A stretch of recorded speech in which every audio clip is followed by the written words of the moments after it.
क्या ऐसा हो सकता है कि एक इंसान 2 बार जन्म ले, एक बार अपनी माँ के गर्भ से और दूसरी बार खुद के अंदर से?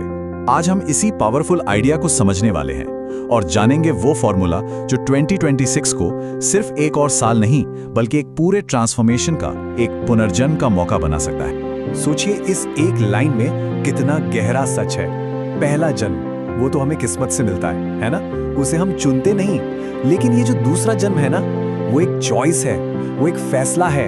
वो पल है जब कोई नींद से जाकर अपनी जिंदगी की कमान अपने हाथों में लेने का फैसला करता है। तो चलिए इस बात को थोड़ा और गहराई से समझते हैं। अगर हम वही इंसान बने रहे जो हम आज तक थे, तो कैलेंडर पर साल तो बदल जाएगा, पर हमारी जिंदगी वो नहीं बदलेगी। 2026 को एक खाली पन्ने की तरह देखिए, एक मौका, एक नई कहानी लिखने का। तो ये कहानी शुरू होती है ये समझने से कि इस दूसरे जन्म का, इस रीबर्थ का असली मतलब है क्या। तो ये नया जन्म आखिर है क्या? देखिए, ये कोई बाहरी चीज नहीं है, ये कपड़े बदलना नहीं है, ये सोच बदलना है। और इसकी शुरुआत कब होती है? उस दिन जब हम खुद को दिए जाने वाले धोखों से, बहानों से थक जाते हैं और खुद से सच बोलने का फैसला करते हैं। लेकिन एक मिनट, अगर बदलना इतना ही आसान होता तो आज हर कोई बदल चुका होता। इस कहानी में एक स्ट्रगल है, एक दर्द है जिसे समझना बहुत जरूरी है। ये एक ऐसा सवाल है ना, जो हम सब ने कभी ना कभी खुद से पूछा ही होगा। हमें पता होता है कि क्या करना चाहिए, क्या सही है, फिर भी हम कर नहीं पाते। आखिर क्यों? और इसका जवाब पता है, काफी हैरान करने वाला है। असली रुकावटें बाहर नहीं, हमारे अंदर ही हैं। हमारा जो कंफर्ट जोन है वो एक आरामदायक जेल जैसा है। लोग क्या सोचेंगे का डर, फेल होने का डर और खुद पर ही शक करना, ये वो अदृश्य जंजीरें हैं जो हमें कसकर बांधे रखती हैं। और ये लाइन इस पूरी प्रॉब्लम को एकदम साफ कर देती है। हम सब एक नई मंजिल पर पहुंचना चाहते हैं, लेकिन रास्ता पुराना ही रखना चाहते हैं। पर ऐसा होता नहीं है। नई जिंदगी के लिए पुरानी आदतें छोड़नी पड़ती हैं। इसीलिए एक नए इंसान के जन्म से पहले पुराने इंसान की मृत्यु जरूरी है। हाँ, सुनने में ये थोड़ा कठोर लग सकता है, लेकिन ट्रांसफॉर्मेशन का ये सबसे जरूरी स्टेप है। सबसे पहली चीज जिसे दफनाना है वो है ये जहरीली सोच के मैं तो ऐसा ही हूं।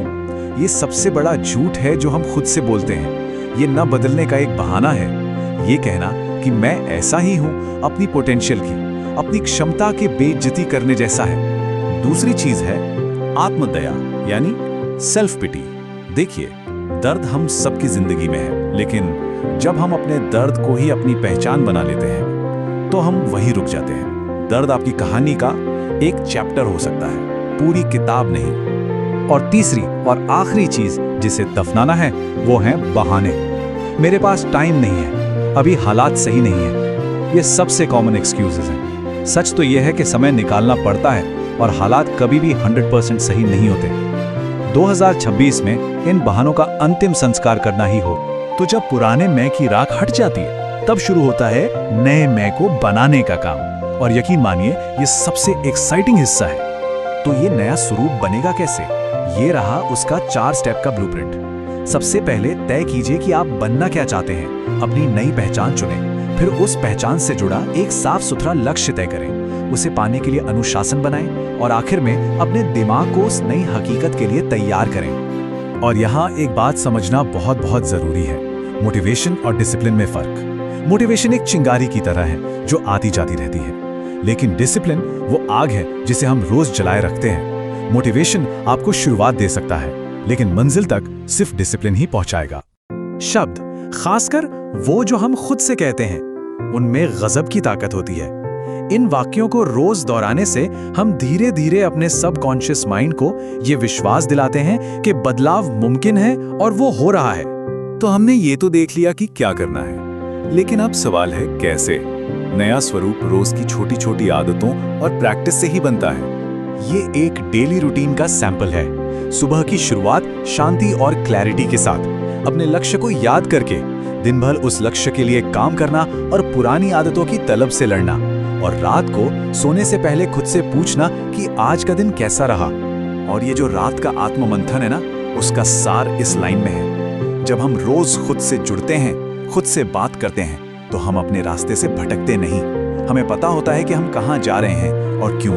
अब हम इस सफर के आखिरी और सबसे पावरफुल पड़ाव पर हैं। यहाँ सारे सूत्र एक साथ जुड़ते हैं। यहाँ एक कड़वा सच है जिसे एक्सेप्ट करना बहुत जरूरी है। जब कोई बदलता है तो हो सकता है कि उसके आसपास के कुछ लोग उसे ना समझे, कुछ रिश्ते पीछे छूट सकते हैं। ये बदलाव की कीमत है, लेकिन इसका इनाम एक नई और सच्ची जिंदगी है। सही वक्त पता है कभी नहीं आता, वो लाना पड़ता है। बदलाव का फैसला आज अभी इसी पल में लेना होता है। इंतजार करना सिर्फ एक और बहाना है। असली ताकत उस फैसले में है जो अभी लिया जाता है। और आखिर में ये सिर्फ एक सोच नहीं, ये एक ऐलान है। ये किस्मत पर निर्भर रहने के बजाय अपनी किस्मत खुद बनाने की घोषणा है। ये सिर्फ ये कहना नहीं है कि 2026 अच्छा होगा, बल्कि ये कहना है कि मैं 2026 को बनाऊंगा।